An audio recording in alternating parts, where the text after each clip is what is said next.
Welcome to my channel.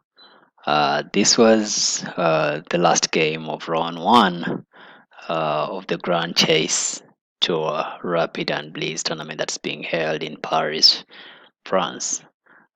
This was on board 5 between Etienne, Bacrot, and Richard Rapport. It was such an interesting game. We had Etienne with the white pieces and Rapport with the black pieces. We will go through the game. It was such an interesting game. We had Etienne starting with e4 and c6. The Caro Khan was on the board. Knight f3. We had d5, knight c3, knight f6, all standard. We have e5. Now this becomes the Caro Khan defense.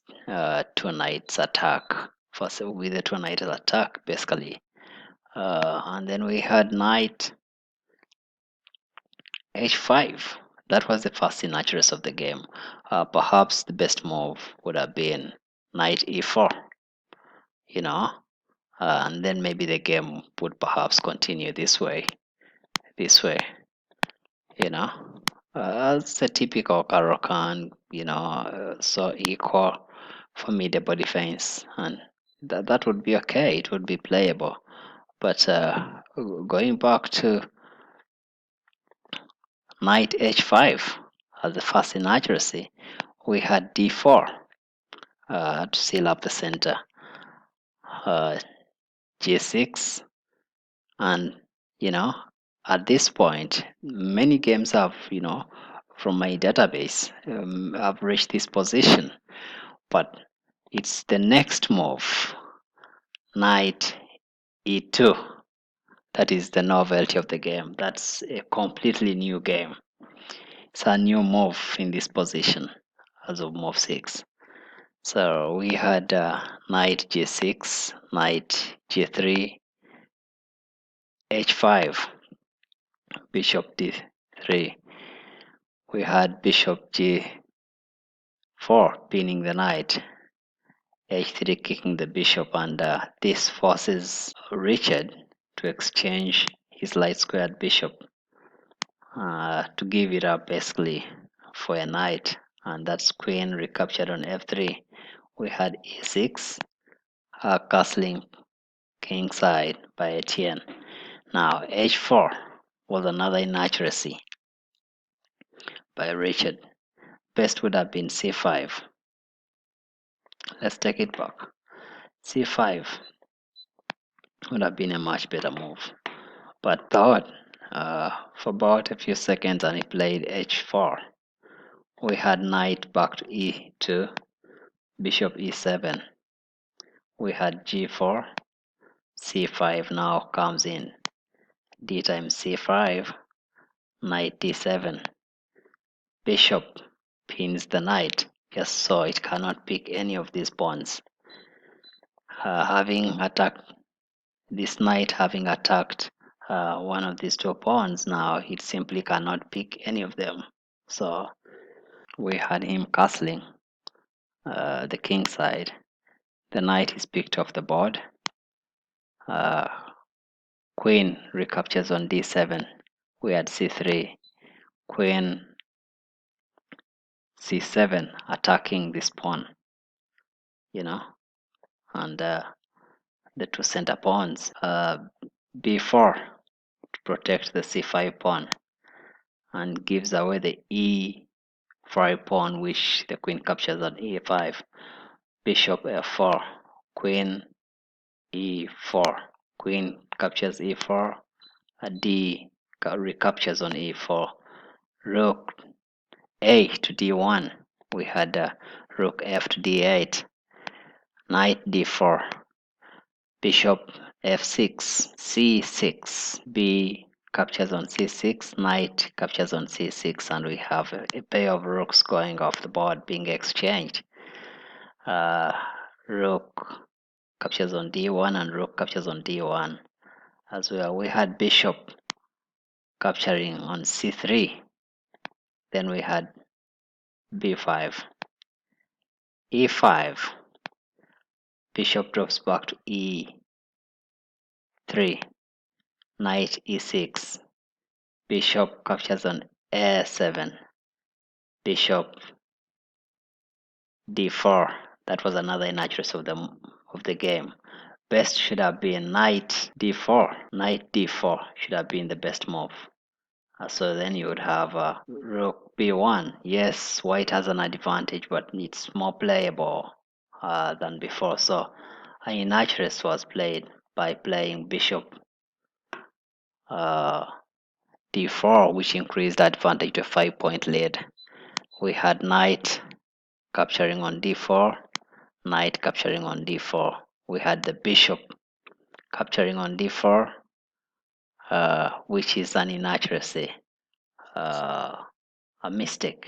They're saying best would have been, rather than capturing with the bishop on d4, b6 to cement the bishop would have been the best move to maintain the advantage, the huge advantage, and perhaps the game would continue like this, this way. The game would continue like this. There's another line. That is within here. If you do exchange out this, and this is how it goes. You could pick this. A check. He picks with a knight, and then you'd maneuver, try and get this out, but still it will be a long way because you have to keep playing the bishop, pick up these pawns, play it here. Yeah, but still, white would win. Careful, if he played carefully, he would still win.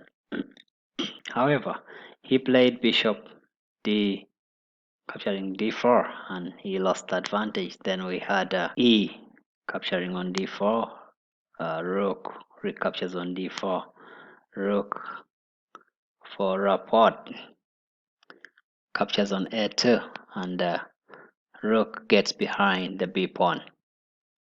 That's rook b4. We had f5, which is another inaccuracy. But at this point, the advantage is so huge. We had then b6, rook a8, b7, rook b8, g5, king f7, f3, e3. We had rook picking up on h8. Now this pawn is immune. You cannot pick this pawn with a rook because if you try to pick this pawn, then you're subject to a check right here, and then you lose the rook. So you don't want to fall for such small tactics, childish tactics basically. We had king getting out of the way of the check, that is king e8, which is another huge mistake. Best would have been king g8 to try and maybe draw the game. Then the rook would be back to b4, but still the rook had to come back to b4. We have king d5, king f1 by Etienne, king c5, rook drops back to b1, f4, king e2. We had king c4, h4, king c5, h5 to create another pass pawn. G captures h5, and then g6. King c6. We had g7. King c7 is a funny move, and that way it fell into rook c1 check. You cannot capture the pawn on b7 because then you would fall into a check and then an exchange of the rooks on board. So that way you have a queening pawn. So you don't want to fall into this. You would have white crowning and winning the game.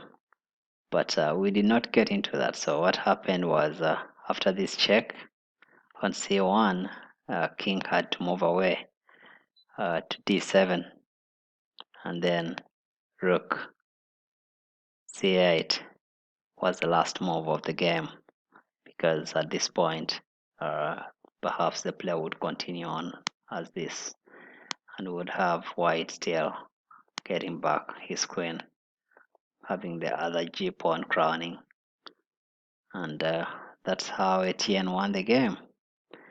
So thank you. I'll be looking at round 2 games in the next videos, so please subscribe to my channel for more videos about this and be able to support our kids in the hood through learning chess. Thank you.